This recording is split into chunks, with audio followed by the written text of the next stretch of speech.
President Trump says the economy is roaring and war is victory, but at $7 a gallon, it could happen. That roar is actually just my bank account screaming into the void. Welcome to the Digital Diner. We're balancing a Middle East short war against a 1970s stagflation sequel. No one asked for. It's a war-driven inflation dumpster fire, but hey, the flames are festive. I'm Craig Crawford. Grab a seat. We're finding the silver lining in the collapse of global capital. Let's go. Today is going to be my peaceful day.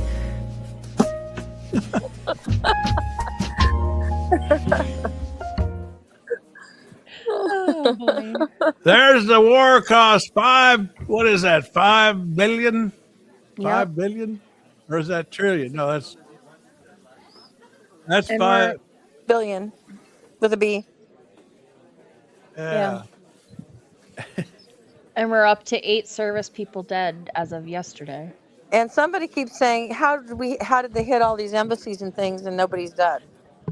Yeah. Which is a really good point. How did Yeah. they hit U.S. embassies and nobody's dead? Oh, and well, U.S. embassies, but then also like bases and stuff. Bases, yeah. I don't know. I don't believe I don't believe our government because our government is run by who our government is run by. Yeah, exactly. You can't sit there and like listen to it and be like, oh yeah, that makes sense, unless you were literally drinking Kool-Aid. Nothing made sense yesterday that Trump said. No. It is and it isn't. Oh. It's both black and white. Oh, yeah, we might as well go straight to that because here's this reporter. I had to look up who he was, and it actually took me a while, which is surprising because he turns out to be the New York Times White House correspondent. But this guy is a model of what we need to be seeing from more of these reporters. Yes. I mean, listen to this that Iran question. somehow got its hands on a Tomahawk and bombed its own elementary school on the first day of the war. But you're the only person in your government saying this. Even your defense secretary wouldn't say that when he was asked, standing over your shoulder on your plane on Saturday. Why are you the only person saying this? Because I just don't know enough.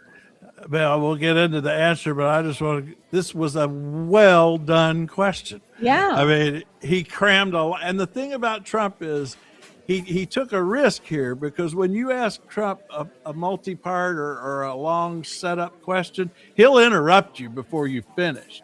And so you can't. So it's risky to ask a long setup question like this. You usually need to just do like a 4 or 5 word because he's going to interrupt you before you. And he let this guy finish his point, which I found unusual. I don't think he would have let a woman do this. Nope. I have No. He interrupts women when they go down this road like this guy. He interrupts women and starts insulting them, but he let this guy go.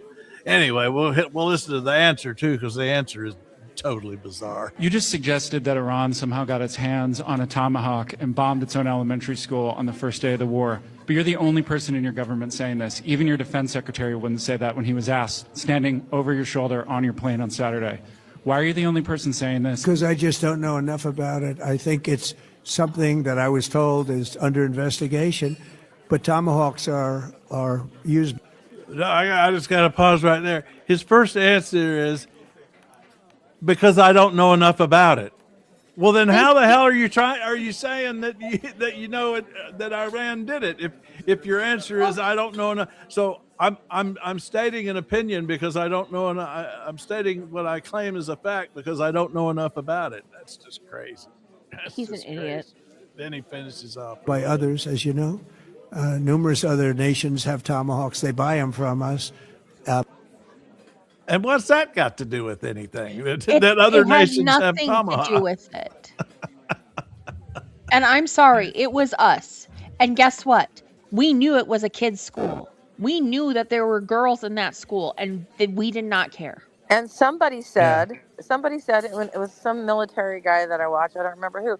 They said it was a double tap. They said they waited until people ran out and then they got it. Yep. That's exactly right. That is what I saw. I also saw that. This is the reporter, though. Let's give him some shout out here.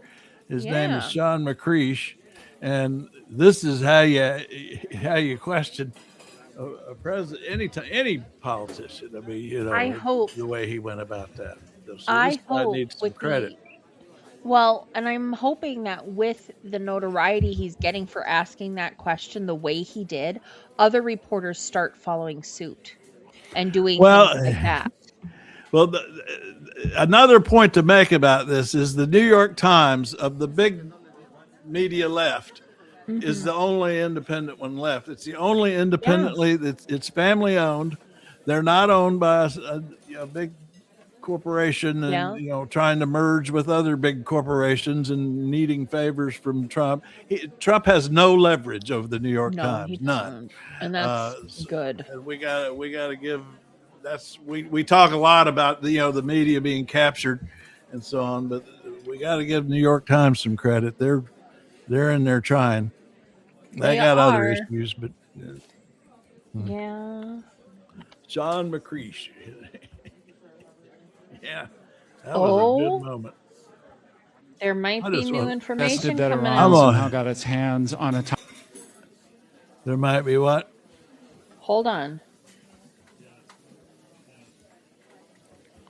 I'm reading. It's something about Stephen Miller. Oh, let's get him in trouble. I think we should do a whole episode on just reincarnation. Stephen Miller. Reincarnated by. Yeah, I'm going to say, and then Pete Hegg says somebody put up a picture of him next to Goering. Oh my God. Well, you remember I've got that. I did that weeks ago. Are these the neighbors that you want in your city? No. These are the criminal migrants the Kamala Harris brought into your community. And as swiftly as they came, Donald Trump will send them back. Und das Andenken dieser sieben. Are these the neighbors that you want? There's more. There's more than that look alike, and Hegseth looks like Goring. Yeah, what I was trying to find was, where they each gave speeches. I mean, back during the campaign when Stephen Miller started giving these crazy speeches toward the end of the campaign last year, it reminded me of him. So I went back and found that one. Oh, Winter's on time today. Hey, Winter. Yay. Hey, Winter. I realize our timing's not great for Winter because I think she gets off work about the time we finish up because I think it's like 4:00 there in Germany or something. Well, the issue. From this article, it's on MS Now. It's misleading. It says Miller is down but not out. Basically, because Republican senators are now calling for him to be fired. Wait a minute. There are Republicans doing. There are Republicans. Tom Tillis. Oh well, Tom. Tom Tillis, Massey has said it. Mace has said it. There's a handful for sure. Oh yeah. Hey, Jamie. There's Jamie. Hi there. Hi. Yeah, well, everybody. At the first time I heard about him in the administration, they said that people referred to him as Weird Stephen. Yeah. Well. Oh yeah. That was his own family. His uncle wrote a piece for the Atlantic. This is a long time ago, just basically disowning him and talking about how made the point that under his immigration policy, Stephen Miller wouldn't even have been born. Yeah. So he just gives me the rumors creeps. going around that he's going to be ousted, or what's? Katie's flagged this article here we were just looking at to see. You said it's not quite as advertised. A recent shift in tactics from ICE in the aftermath can't be seen as Trump. Yeah, we're going to talk about that. Yeah, here's the thing. If they need a scapegoat and then they change direction or something, and then people could say, oh, it was all Stephen Miller's fault. Trump had nothing to do with it. Exactly. Well, that's what they were trying with Kristi Noem, I think. Nobody's buying that. But that didn't work. But with ICE operations in Minnesota, there's still 650 that we know of in the state. So drawdown is happening, but not really happening. And over 40 new Chevy Tahoe vehicles have been dropped off at the Whipple building within the last 3 days. I saw that. Yeah, and they also dropped off building materials. They are reporting that there is now advertisements The looking war. for healthcare You're the workers only person to in your work government saying this. Even your defense ICE. secretary wouldn't say that when he was asked. So are they taking steps to fix the situation with how they're handling stuff because another detainee died? Well, this is the other thing. Apparently, the Supreme Court said that the people that own these concentration camps for Civic and Geo Group and all those can be held liable for things that go wrong for people in their facilities. Oh, gross. Yeah. Gross. So SCOTUS said that they can go after for Civic and those people. So those people have liability now. So they may be trying to fix stuff. I'm assuming that's what's happening, but also, I mean, I don't know where they got their intel that there were so many illegal immigrants in Minnesota. I'm just telling you that. Like, I still don't understand it because everybody I know that has come from another country that is here is a citizen. So I don't understand. Oh, and now they're in Mini Trista. Oh, Jesus. And here's Miller. I pulled this up in the campaign. This was November 4th. This was that was election day, I believe. I guess it was. If young men, and see here again, they were hyper focused in that campaign on young men. That's how they knew and it worked. I think that's how they won. But anyway, it's just interesting. On the day of the election, he's doing a shout out to young men. If young men don't want to be drafted to fight in Kamala's and Cheney's Third World War, they better get out and vote for Trump. Okay. I don't know why he brought Liz Cheney in, for that matter. Well, they were hating on her because she was hating on them, I guess. Yeah, well, I'm sorry, but she would be wonderful in some position somewhere. Yeah, I mean, that's how much we've changed in our attitudes. Because if you the pre-Trump Liz Cheney was not someone I was fond of at all, but or her father. I think that even though you might disagree with someone's policies, you can respect them if you consider them honorable people. Right. And so, Liz and her daddy, lots of arguments with them, but at least when they spoke, you knew they meant it. Right. And the thing is that it's weird because you see so many, I don't know, it's just, you want people who have actual morals. You know what I mean? Actually have substantial morals, whereas we do not see that. We don't see this empathy. We don't see this. We just don't see compassion or caring. The trigger word for me is empathy. I'm less interested in morals. I'm more interested in empathy. I mean, I think that's what our leaders have to have the most. And all the protests nationwide against the building of these camps to house thousands of people and no way for their lawyers to get to them, no due process. I mean, that's a very big deal. So this is a poll from Courier Newsroom. So it said Holocaust denial among young Republicans in October of 2025.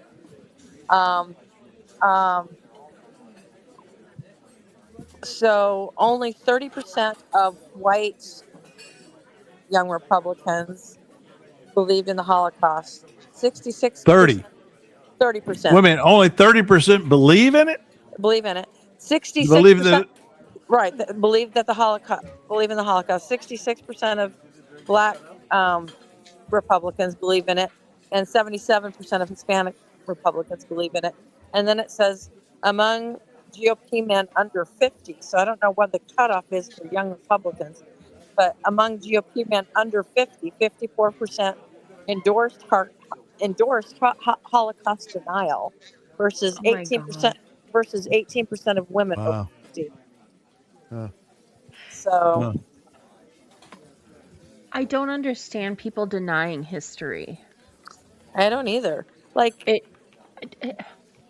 so you're a lot younger than me. Did you have Katie? Did you have a module on the Holocaust, on World War II and the um, Holocaust? yes, we did. Okay, I didn't I know if they had did one. away with it or something. We had Yeah. one in 8th grade. Uh-huh. So in 8th, and then I think we did another one when I was in a sophomore, and then when I was a senior again in political science. What Um, is this? Winter gave us an he's emoji making here. emoji big status. emojis. Because what they're is that doing away emoji? with some of these, What is that? Surprise? and I'm What is sorry to that? say it, but it's in the South. They're taking away some of this stuff. It's integral education that kids need to know about. Yeah. And Oh, yeah. There was some guy in Tennessee has lost his mind. oh God, yes. There's some guy in Tennessee. I think his name's like Pearl. I think his name's like Butler Pearl or something like that. It's a weird name. And he's like, he wants to change the books in the Tennessee schools to have the biblical names of Judea and something else, and Samaria or something. And I'm like, Yes. where in our books did we study that stuff? Well, I'm like, oh my gosh. Mike Johnson, and when he was in the legislature in Louisiana, he had a bill, and it damn near passed, but it didn't. But he had a bill that would have required the Bible to be a text in history classes in high schools. Actually, a history dear book Lord. in history class. I mean, Not a religious class, but actual history class. He wanted the Bible in there as history. a text. I get it as literature because, well, I mean, we had it. Yeah, as world, right. We had it as part of world cultures when I was in ninth grade. Yeah. Ninth grade, I think. But And he also he had some doozies in the legislature in Louisiana, and another one was that he had a bill that would have required couples to get religious counseling before they could get a divorce. They had to get religious counseling. But anyway, that didn't pass. I mean, he's too crazy for Louisiana. I've spoken a lot about all my moving around through schools, and so there's only 2 teachers' names I remember. And the most important one was in the 8th grade, Mr. Leifer, and International Relations. Oh, wow. In world history, and he was amazing, and I think that's really where I got the bug. Probably. Well, now Winter's saying here, are you talking about the Holocaust education, I suppose? I bet with him being in that Germany. in about 10 subjects every grade from grade 5 on. I guess. Well, I mean, like in 8th grade, we read the Diary of Anne Frank. Yeah. And then we were split into, it was a class of 20. So we were split into 4 groups of 5. And we had to do a presentation on how we interpreted the Holocaust, which I thought was interesting. So the 5 of us, 2 of them didn't do anything. I will tell you that, because that's usually how it goes. And the three of us that did it, so we did it where we had all the kids, sitting in their desks, and we'd tell the ones with brown eyes to sit on the floor, and did that kind of thing, where we segregated them based on their eye color and hair color. Oh, okay. And whether they were male or female or whatever, we did that, and they were like, "Why did you separate us all?" And I'm like, "That's what they did." Ta-da! Yeah. In 8th grade sense, there you go. I have another question. So we didn't, because it was so recent, when I was in school, we did not study Vietnam at all. The only thing my knowledge of Vietnam was sending canned goods and toothbrushes to soldiers when I was in kindergarten, and then having them roll the TV sets in to the classrooms when I was like in 4th, 5th grade, and watch the GIs come. Wow, So- look at what Yeah. he studied. So this is my question for Jamie.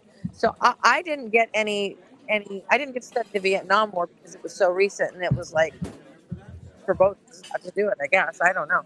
And then, but because it was so recent and it was a completely different issue, did you study World War II when you were in high school? Huh. I'm Did trying to you? think. Did you? Yeah, I don't know if you Got it in history class, but not in a major way. Okay. But California was wonderful in their schools and the variety. I mean, things that aren't offered today. There were 4 different languages you could study. You know, there were multiple science classes you could take. And by the time you were in high school, you were expected to take at least 2 electives. Most took 3 if they had enough points to graduate. So it was kind of the world is open to you. What do you want? Yeah. So And, yeah, I just wondered if it unfortunately, was too most recent. Don't get that You know what I today. mean? Yeah, I just didn't know how, because in the 70s, in the late 70s, they did not study the Vietnam War. I wasn't sure if in the Things 60s. kind of got combined in a strange way. Like my music class, he did a whole history unit using the victory at C Suite. Oh, Also, Going through all the battles, naval battles. I want to say this about my generation is that we learned about the Vietnam War because obviously it was the late 80s, early 90s, you know? So we learned about it, but it wasn't like in depth because there was still information coming out. But the school system made us feel so safe being Americans within schooling. And I lived in Podunk, Minnesota. Shout out to Norwood Young America. Small, yeah. Anyway, Podunk, Minnesota. And they just made you feel so safe and that nothing could ever happen on American soil. Yes, we had the Oklahoma City bombing, which is terrible. We had little things here and there that happened, but when 9/11 happened, I think that's why millennials were so rocked by it, is because we had never seen real war before. Yes, they had, Trump invading Iraq and blah, blah, blah, blah, blah. All that kind of stuff was on the news, but it wasn't how social media is today, showing things left and right all over the place. And so when 9/11 happened, it was like a shock to the system. I still have friends that say that is the most traumatic event they've ever had in their life. And I'm like, you were nowhere near it. But just seeing it was enough. It was really weird. I was staying with my daughter and son-in-law briefly before moving. So I was sleeping on their couch. And I woke up that morning and turned on the TV, which I always do to get the news. And it was just as the first tower had been hit. And I turned it on right at the time the second plane came in. oh no.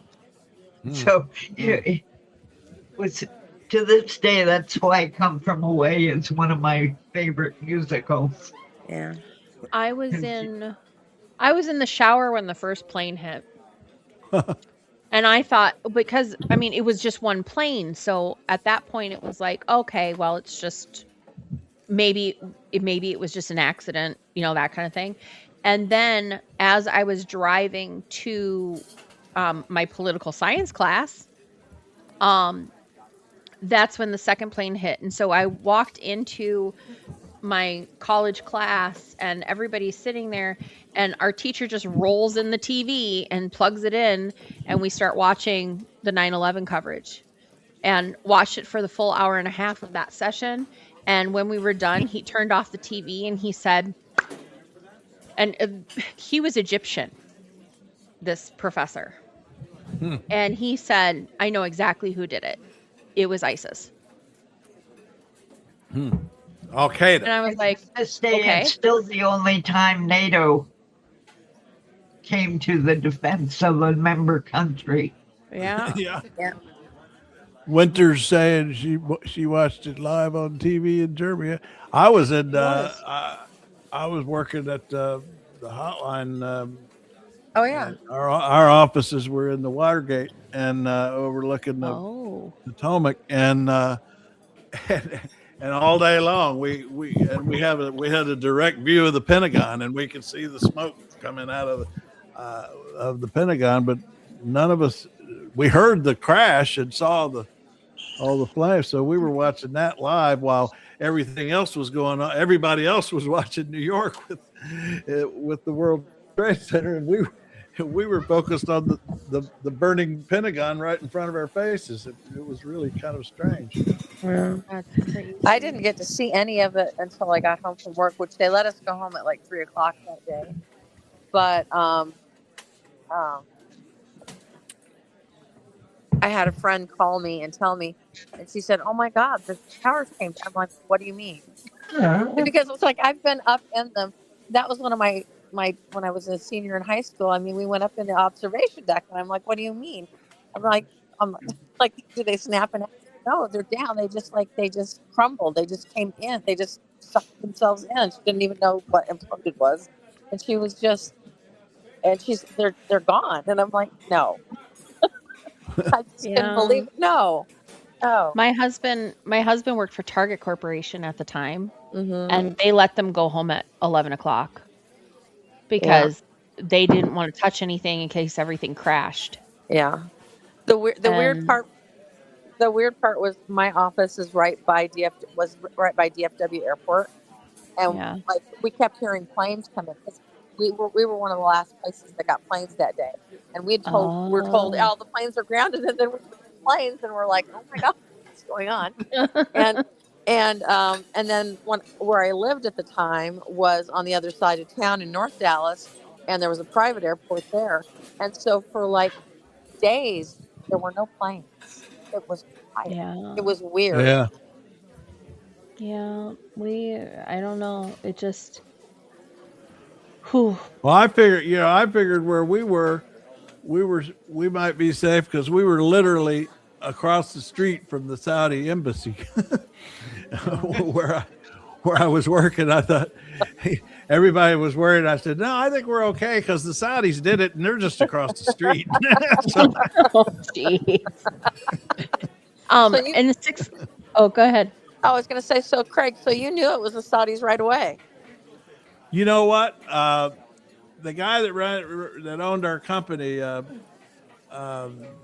David Bradley, he owns the Atlantic now, and he owned. I was running the Hotline, which is a publication that he owned. And anyway, I went up to his offices, and I think he had connections to CIA all along. I don't know. He always seemed to be on the inside scoop of things, Anyway, I went up to his office to get his advice. I didn't know whether to send the staff home or not, and I was trying to figure out what to do. And I wanted to see what his thoughts were. And anyway, I went up there, and he was sitting there just kind of didn't have TV on or anything. And the minute we started the conversation, he said, it was bin Laden. Oh, well, I mean, they tried bombing in 97. He said that right away, which, wasn't a big stretch, but he said it like it wasn't a guess. It was like he actually knew it was. Oh, wow. Well, and 6 months later, after that happened, so 9/11, we went to the memorial. I went out there because I was chosen for an honor choir. I sang at Carnegie Hall. There you go. Wow. All right, now you put the bug in my head. I'm gonna hear some singing here at some point along the way. No, I was selected for a collegiate honor choir that sang Mozart's Requiem Mass at Carnegie Hall, and we went to the memorial, which wasn't even, I mean, it was just a crater with fence around with memorial, with like mementos and stuff for people who Uh-huh. were lost. Uh-huh. And you could feel the ash in the air still. Oh, wow. And it was just heartbreaking. And Yeah. we went to see that right before we performed. So but yeah, so Yeah, it was weird. It was, well, it's still weird there, but it was really weird. The first time I went back was 2003. And it was okay. like we got over there, and because when the towers were there was no sunlight. I mean, those things, it was like, Yeah. it was like walking in the, it was like so much shadow. And I could see Yeah. the sunlight. And it was like, oh, and I absolutely felt sick because I saw sunlight. And there's a place right across from it where there was like just some cement that people would like sit and eat on. I don't know what it was that was there, but, and the fences were up with all the mementos on it and stuff like that. We just sat there. Just looked at it. Yeah. It was just like crazy. But the new memorial is nice. I mean, Yeah. I've got And then a on Rebellious Renee's memes, she's got this one here. Stupid Biden. All his Oh fault. yeah. It's all And Biden's then, fault. and then we scoot down this year, $3.90, same price. Trump says it's $195, and I trust everything he says. Yeah, pretty much. I have a herding cats topic. I just got a really weird email. uh-huh. Apparently Trump is demanding that all of the men around him wear the same shoes. I saw that this morning. Florsheim. He's become obsessed with Florsheim shoes. Yeah, And he actually he $145 guesses the size of their feet and everything. And then a few days later, they get a box of Florsheim shoes, and he signs the box and gives and they said Rubio and JD and all of them now have to wear these shoes. Do they come with an invoice so that they have to reimburse him? Probably. No, it's hysterical because everybody is afraid not to wear them. Exactly. Yeah. So now they all have to wear them, whether they.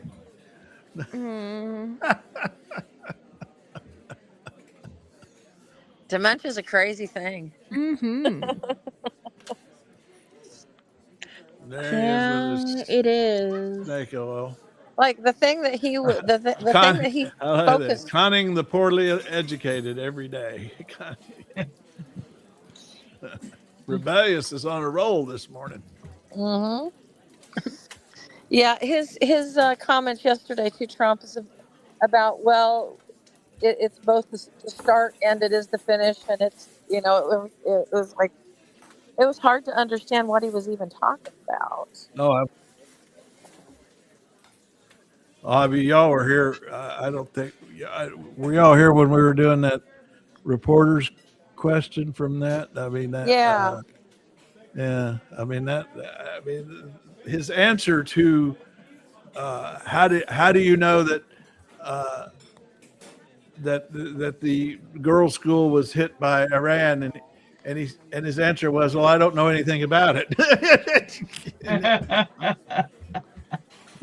I was convinced he was going to claim victory yesterday when he made his little. Well, that's where he's headed for sure. Presser. I got to play this again because, for one thing, I appreciated that we got at least one. This is New York Times White House correspondent Sean McGreevy here. Over your shoulder on your plane on Saturday. Why are you the only person saying this? Because I mean, You I just love suggested the way that he's put Iran this somehow got question. its hands on a Tomahawk and bombed its own elementary school on the first day of the war. But you're the only person in your government saying this. Even your defense secretary wouldn't say that when he was asked, standing over your shoulder on your plane on Saturday.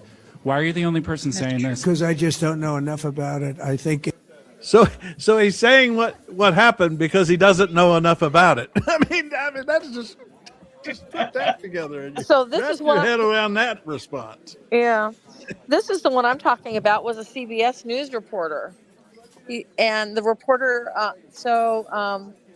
Says after floating remarks, the war was very complete, pretty much, to a CBS News reporter in a phone call. He then evaded a reporter's question about whether that meant the war could wrap up this week. And he said, no, but soon. I think soon, very soon. The reporter tried again and said, you said the war is very complete, but your defense secretary says this is just the beginning. So which is it? And Trump says, I think you could say both. It's the beginning of building a new country. We could call it a tremendous success right now, or we could go further. And I think we could, and we're going to go further. We have won in many ways, but we haven't won enough. Report coming in. It's preliminary, so we're not exactly sure. But it says one claim about the stuff happening in Iran is that, I'm going to mispronounce it, Ido Netanyahu, the brother, was killed. Really? Yes. Oh. And that Israel's security minister has been injured in an Iranian airstrike in Tel Aviv. Well, they're not. That's the other thing. The news here is not showing anything, but I'm seeing like Tel Aviv is on fire, getting bombed. The crap bombed out of them. Tel Aviv is getting it, and our news is showing nothing. Yep. Because they're all focusing on Trump and how. Well, I usually go over to. Let's see. I'll pull up my. I guess U.S. Some post is saying that it's a false narrative. Oh, it is now? Okay. But the UK, I mean, I've seen, I don't know, maybe they're all AI, but I've seen videos and people walking around saying this is like Gaza now because entire buildings are smashed. Yeah. Yeah, here was Air France just before. Air France. They do call it France. Anyway, the French public TV talking about what Netanyahu was right. Netanyahu has said that this war could last longer than what Donald Trump is saying.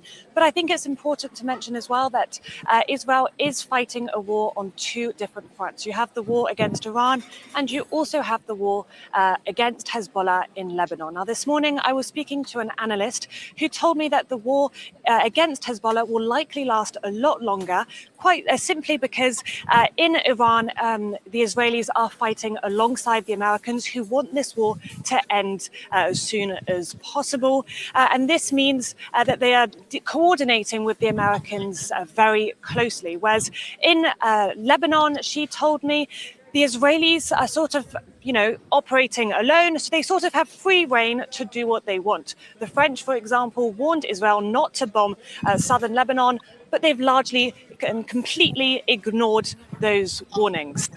So, they've opened a two-front war, and we're only helping them with one of them. What are they thinking? What is Netanyahu? What is he thinking?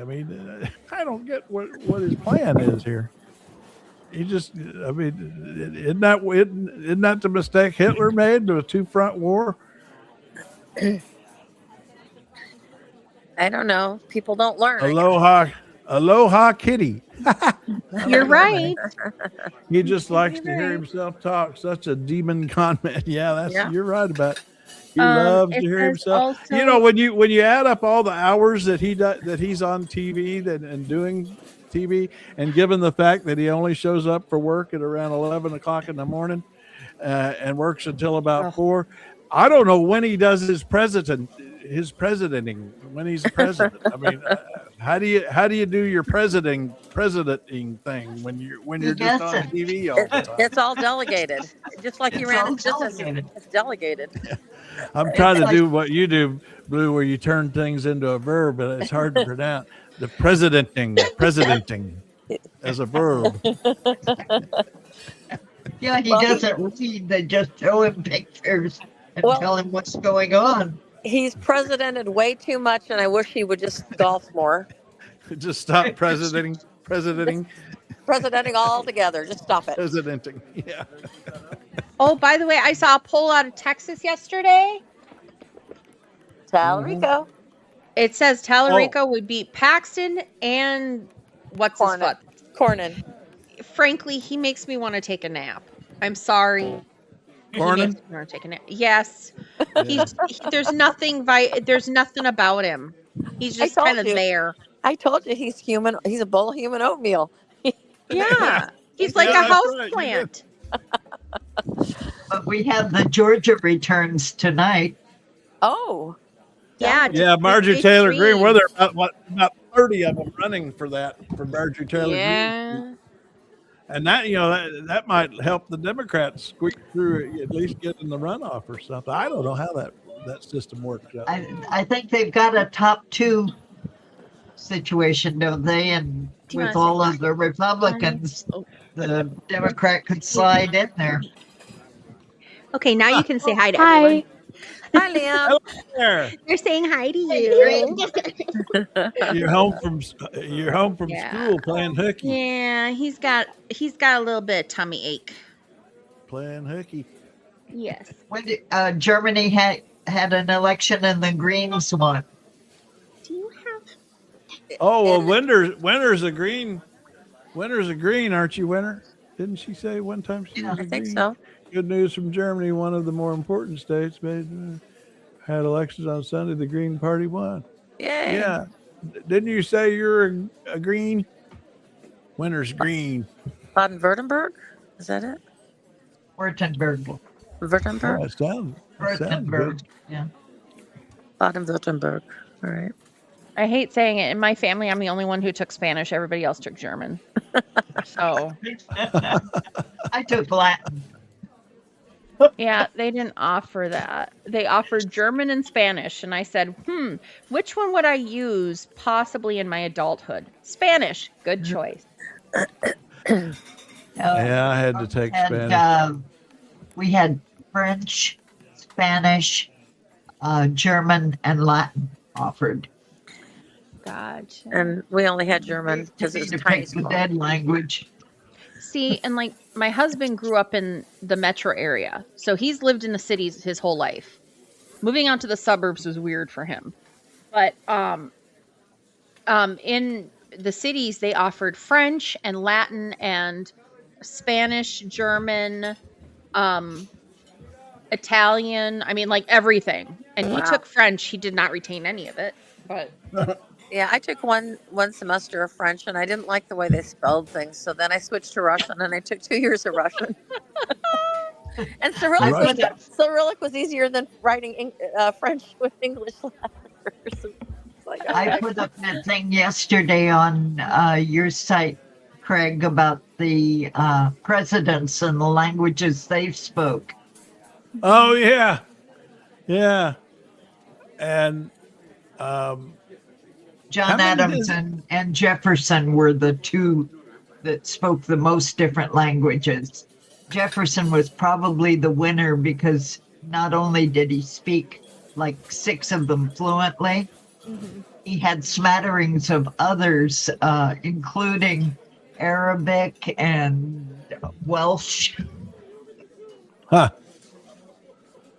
That whole chart. I remember looking that up when Buttigieg was running, and it was Buttigieg speaks Chinese even. Yeah.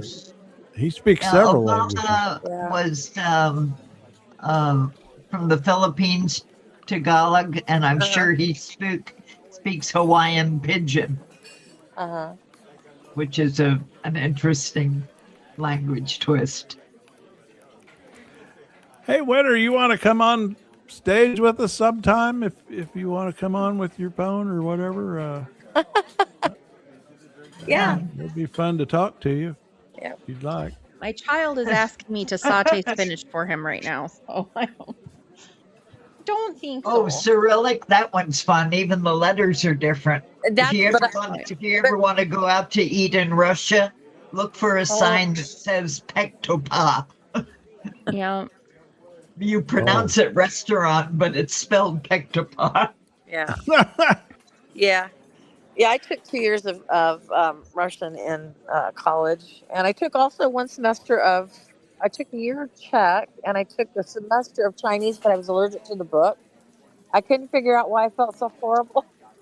There was something about the ink on the paper, and I would just like my eyes would swell up, and I was allergic to the book. So languages are fun. But, I was in love with Baryshnikov since I was 14 years old. And I'm sure that's why, even though he was Latvian, that's why I was like, I learned the Cyrillic alphabet like when I was in high school still, before I ever got a chance to take Russian class in college. So, Winter, that's so very kind of you, but I'm really insecure with my funny German. Oh, that's all right. What about my funny Southern accent? And Katie's got that weird Minnesota. Don't you know? Yeah. Like I was gonna go to Chaska today, but Well, come on the main trail mix. There you're typing it all out and we don't know what you sound like. but the only name or the only Russian I know are swear words, and it's because my great Ukrainian grandma used to just swear in Russian but talk in English. Oh. So much of Russian is adopted from Greek that you would be surprised at the huge number of words you would know when they were pronounced. As I said, restaurant is restaurant, journal is a newspaper, and so on. Yep. Grandma used to say suka all the time. And then I realized as an adult what it meant. Here's old dumbass talking about how this is just an excursion. Our country is doing really well. I mean, no, it's not. Stop lying. We took a little excursion because Just a little stroll across the desert. I think you'll see it's going to be a short-term excursion. How good is our military, right? He learned a new word. He learned a new word. Like grocery. That is, excursion. Yeah, he learned a new word. He's making it sound. I just. You Americans are so kind to call it accent. My English teacher from England called it wrong pronunciation. Yeah, that's right. The English can be stuffy, but some of their accents aren't all that interesting. When I was in Scotland, I could not understand them at all. I mean, I was like, this is English? Yeah, our head IT guy was from Scotland, and he would come over, and it's like I could listen to him all day, but like, it's a wonderful sound. I had to listen to him really hard sometimes. Because I had the same problem when I was there, and I grew up listening to my grandfather with his thick Scottish accent. Yeah. It's not an easy one to understand. Ooh. There's the traffic on the Hormuz. The Hormuz. Look at that. Hormuz. Suka, huh? Suka. Means bitch.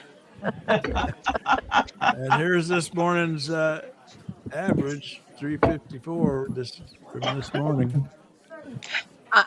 Russian sounds very close to German. I will agree with that. It does. Yeah. And sometimes it's when you get close to, like, I had a friend that was from Eastern Germany, and they had more of the Russian tone to their German.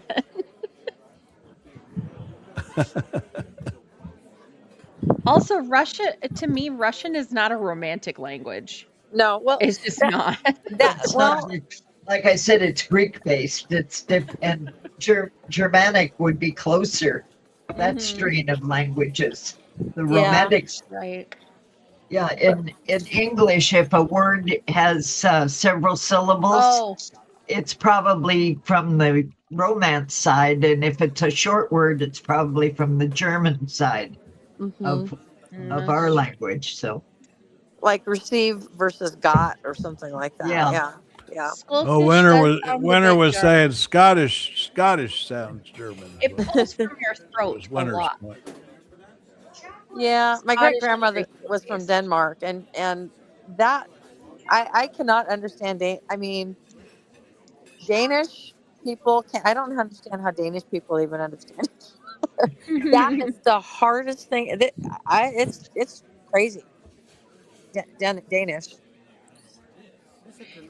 Well, and Dutch, you know, the thing that I think's brilliant about the Dutch people is they learn everyone else's language, and so that no one ever bothers to learn theirs, and that way they just can have their own private language. You go and you go over there, you know, and they can talk about you, you know, and you don't know what they're saying because nobody else has learned their language, because nobody has to, because they've learned everybody else's language.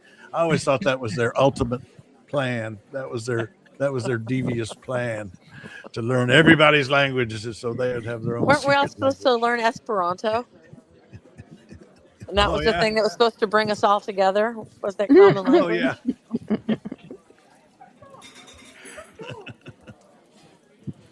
I think the guy that invented Esperanto I think he was Polish. Maybe. I think he was Polish. I want to herkle-durkle today. That's a Scottish term. Yeah. Well, then there is a holiday that I put up, Whoopity Scurry. I really like it. Whoopity Scurry. Let's go run around the church and let them throw money at us. Around the church, yeah, swinging bells in the air. And then they throw money at you. You're right. That's the part I like, getting pelted with money. Oh, do I have that downloaded on my computer? I mean, Axios was scaring me this morning, you know, because everybody says that World War III. Well, I don't know, but a world at war is true. We maybe not call it World War III, but a world. I mean, they're pointing out here that at least 20 countries are now militarily involved, shooting, fueling, or quietly supplying. I think I can do this. I'm going to try it, Craig. The other day when we were talking about Francisco Franco. Oh, yeah. Yeah. Hold on. Okay. At this point, this isn't World War III, but it may be the closest we've ever come in decades. I mean, think about it. When have we come any closer to World War III? Maybe during Cuban Missile Crisis or something, maybe? I don't know. Okay. My picture's up. I'm trying the share function live because we did it before, not live. Did you put it in private or? Nope, I put it on the stage. I think you have to. Oh, I see. But I have to go other.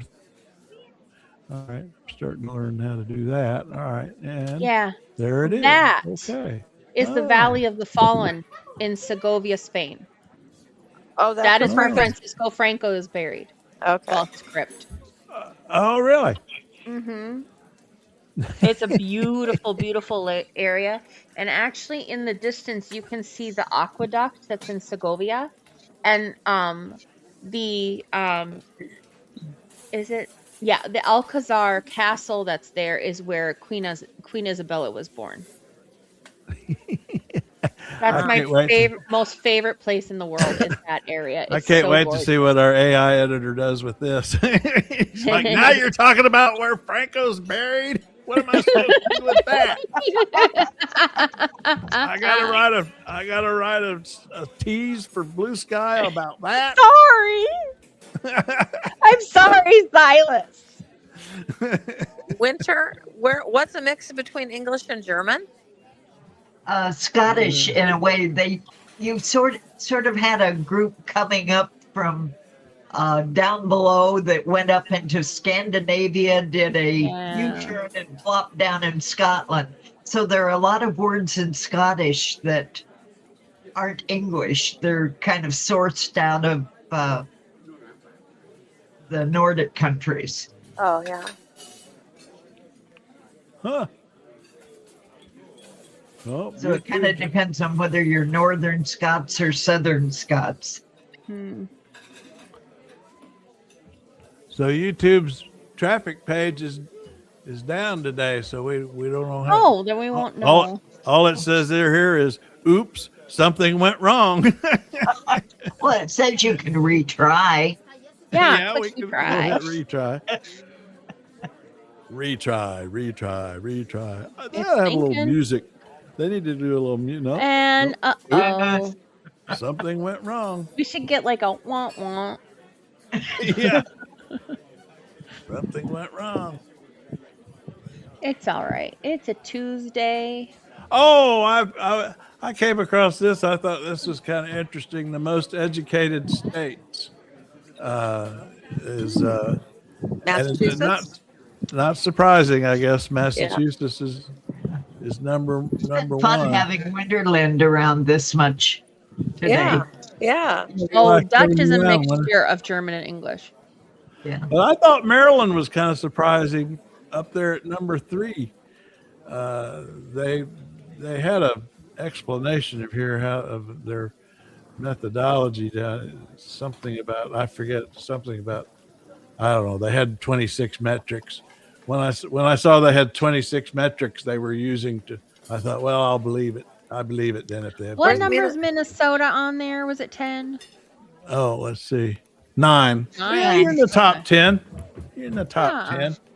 Washington is just below you. I believe we're number 2. Oh, look at there. Katie and education Jamie overall. are right together. Yeah. Where's Nebraska and Kansas? Okay, we're going down the list now. Yep. Going That's gonna be down. Florida's at 21. There, Let's see. 20. There's Kansas and Nebraska 24. together. Right there together. Middle of the pack. Right in the middle. Well, top 25. Least Top educated. 25. Poor old, I'd already taken a peek at this. Poor old Pogue. Pogue's at number 50.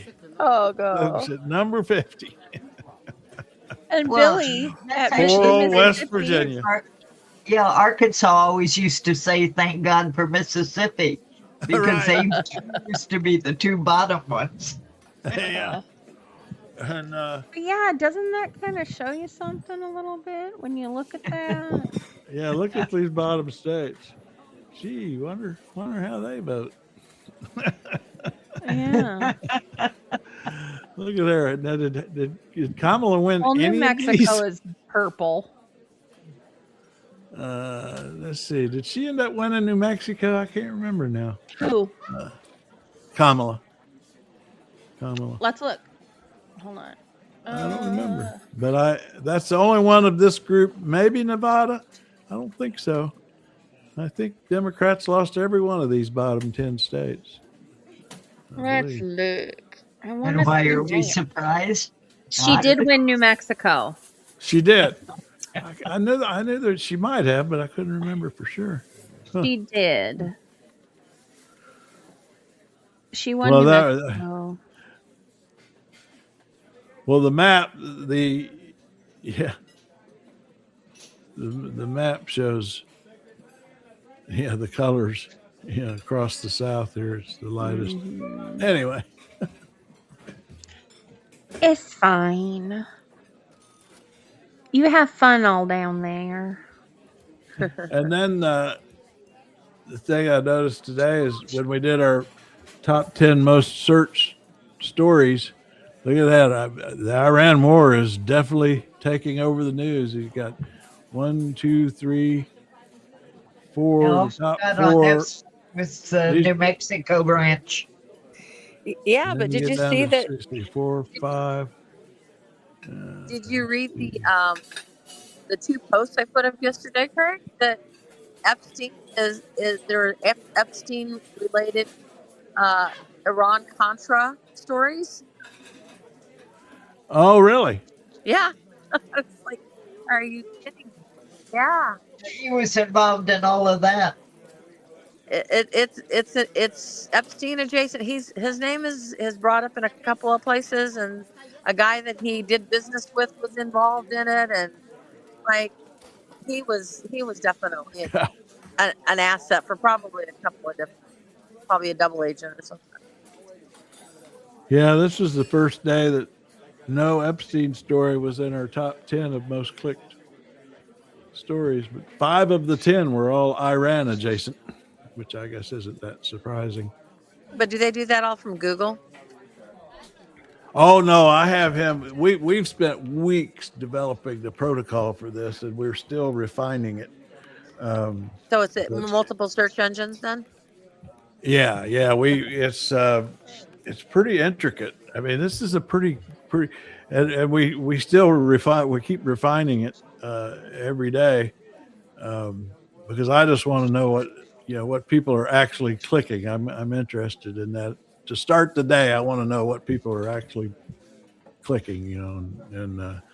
But it's a long list of and it takes him pretty long.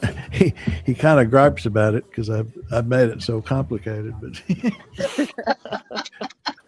I'm kind of proud when I irritate AI at making things too complicated.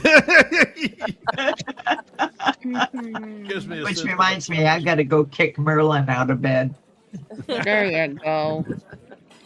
Well, I have to go make this boy sauteed spinach because he wants it now. Oh yeah, and we're at exactly an hour. Oh, I don't know if that's the best thing for his tummy, but he's just, he's like his father.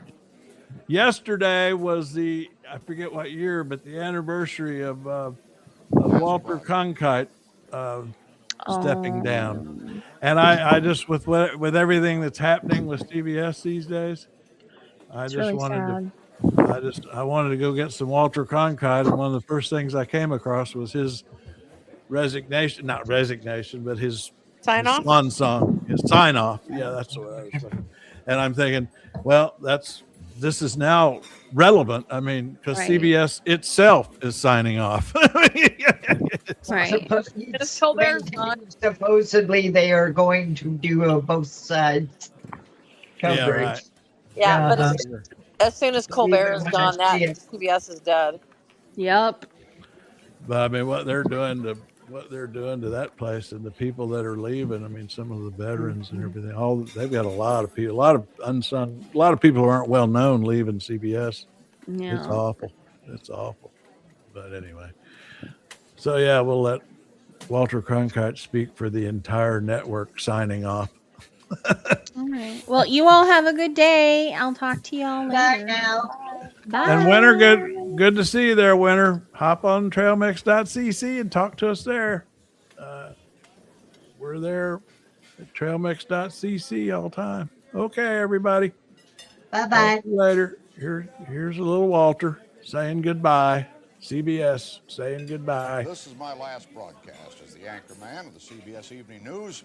For me, it's a moment for which I long have planned, but which nevertheless comes with some sadness. For almost 2 decades, after all, we've been meeting like this in the evenings, and I'll miss that. But those who have made anything of this departure, I'm afraid, have made too much. This is but a transition, a passing of the baton. A great broadcaster and gentleman, Doug Edwards, preceded me in this job, and another, Dan Rather, will follow. And anyway, the person who sits here is but the most conspicuous member of a superb team of journalists, writers, reporters, editors, producers, and none of that will change. Furthermore, I'm not even going away. I'll be back from time to time with special news reports and documentaries, and beginning in June, every week with our science program, Universe. Old anchormen, you see, don't fade away. They just keep coming back for more. And that's the way it is. Friday, March 6th, 1981.